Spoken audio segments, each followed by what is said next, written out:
దోచమయ్యా ఓనాదా తర్వాత లేని ఇల్లే ఓనాదా దోచమంటారయ్యా ఓనాదా ఓనాద ప్రాణేశ్వర ఏనుగుల మోత ఎండి ఉన్నది నాదా గుర్రాల మోత బంగారం ఉన్నదయ్యా ఏంటంటే మన ఇంట్లో పిండతో సంబంధం ఉన్నది రాదా బంగారం అంటే ఇంట్లో బానిసాయి తిరుగుతున్నది నాదా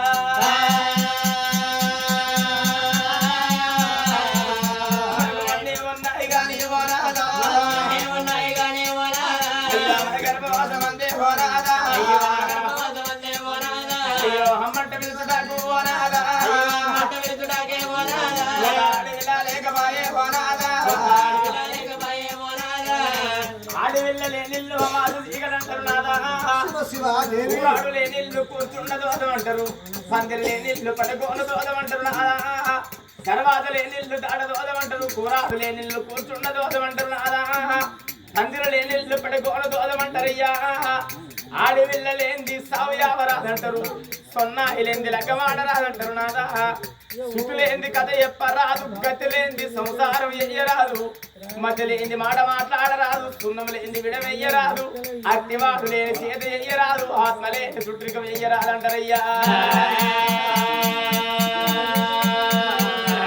ఈ భూమికి పచ్చని పొరి అందమంటారు నాదా ఆకాశానికి మేఘం అందమంటారయ్యా ఇల్లుకేమో పందిరందమంటారు నాదా ఎవరికి ఈకలు అందమంటారు నాదా కోడికి పిల్లలు అందమంటారయ్యా సిక్కకు పువ్వు అందమంటారు నాదా ఆడదాయి పుట్టినప్పుడు అవతారం ఎత్తినప్పుడు కొడుకులు ఓ బిడ్డలు అందమంటారే నాదా కొడుకుల గనాలే కోరికలు తీరాలే బిడ్డల గనాలే భ్రమలు తీరాలని కోరుకుంటది ఆడతల్లినా లగ్గం కాక ముందు కోరుకుంటది నాదా నాకు శ్రీరాముడు అటువంటి భర్త దొరకాలే లగ్గమైన తర్వాత కోరుకుంటారు రత్నాల కొడుకులు పుట్టాల ముత్యాల బిడ్డలు పుట్టాల 10 మంది లోపల చల్లగా బతకాలని కోరుకుంటారయ్యా